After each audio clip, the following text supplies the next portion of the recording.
का हमारा टॉपिक है इक्वालिटी ऑफ मैट्रिसेस।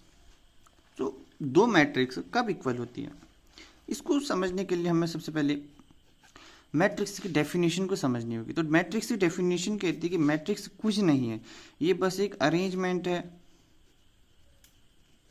यानी कि ये सिर्फ एक अरेंजमेंट है। मैट्रिक्स का मतलब तो कुछ नहीं है, तो अरेंजमेंट है।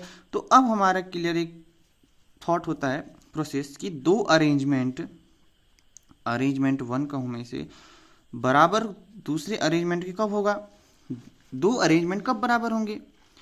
मतलब अगर मैं तुमसे कहूँ कि दो अरेंजमेंट तब बराबर कब होंगे, तुम्हारा जवाब यही होगा कि अगर दो चीज़ें बराबर हैं तो इसका मतलब वो क्या होनी चाहिए, यानी कि नंबर ऑफ बेसिकली दोनों सेम होनी चाहिए, सेम टू सेम होनी चाहिए। तो सेम टू सेम कब होंगी, अगर मैं कहूँ कि वैसे तो सबको पता है कि सेम टू सेम का मतलब क्या है।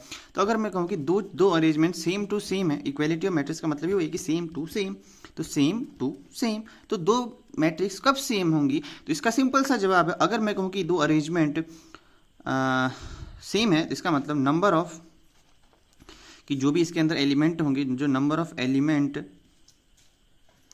इन वन, मैं अरेंजमेंट की बात कर रहा हूँ, और number of element in two, दोनों बराबर होंगे। मतलब अगर मैं कहूँ कि दोनों चीज़ें सेम है तो इसका मतलब इसके अंदर जितनी भी चीज़ें होंगी, इसके अंदर भी जितनी चीज़ें होंगी वो सेम होंगी। अगर मैं कहूँ इसके अंदर 4 मैथ्स की बुक हैं, वो भी क्लास 12th की, सेम एनसीईआरटी या भी कुछ भी मान लो, तो इसके अंदर भी 4 सेम वही मैथ्स की बुक होंगी।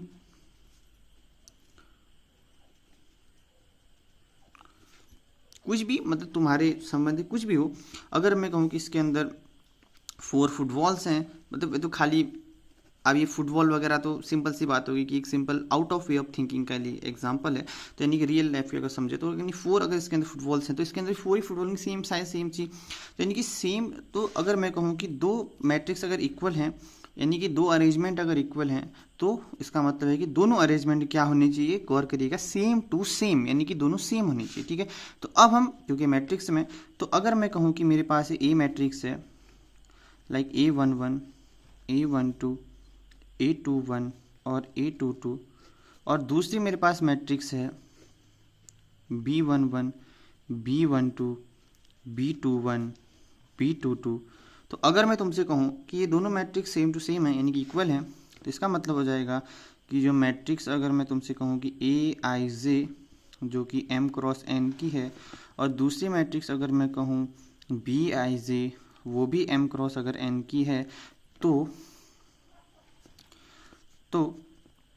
अगर A बराबर B है, इसका मतलब अगर दोनों सेम टू सेम है, तो सिंपल सी बात है, तुम खुद सोचो ना कि M क्रॉस N बराबर होने चाहिए BIJ से, यानी कि M क्रॉस N से, तभी तो दोनों चीज़ें बराबर होंगी।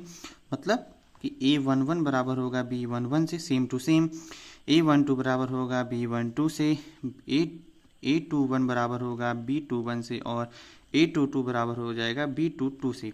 तो यानी कि अगर दो चीज़ें सेम टू सेम है तो उनका सब चीज़ क्या होना चाहिए, बराबर होना चाहिए। इसका मतलब दोनों का ऑर्डर भी क्या होना चाहिए, सेम होना चाहिए। ठीक है, तो ये इक्वालिटी ऑफ मैट्रिक्स, मेरे ख्याल से तुम्हें समझ में आया होगा कि क्या ये टॉपिक कहना चाहते हैं। इक्वालिटी ऑफ मैट्रिक्स मतलब आप समझ गए होंगे कि इक्वालिटी का मतलब हो जाएगा सेम टू सेम। ठीक है, तो अब हम जैसे टॉपिक तो समझ लिया, अब हम अगली क्लास में समझ लिया तो अब उसे क्वेश्चन करेंगे। ठीक है, मिलते हैं, तब तक के लिए बाय।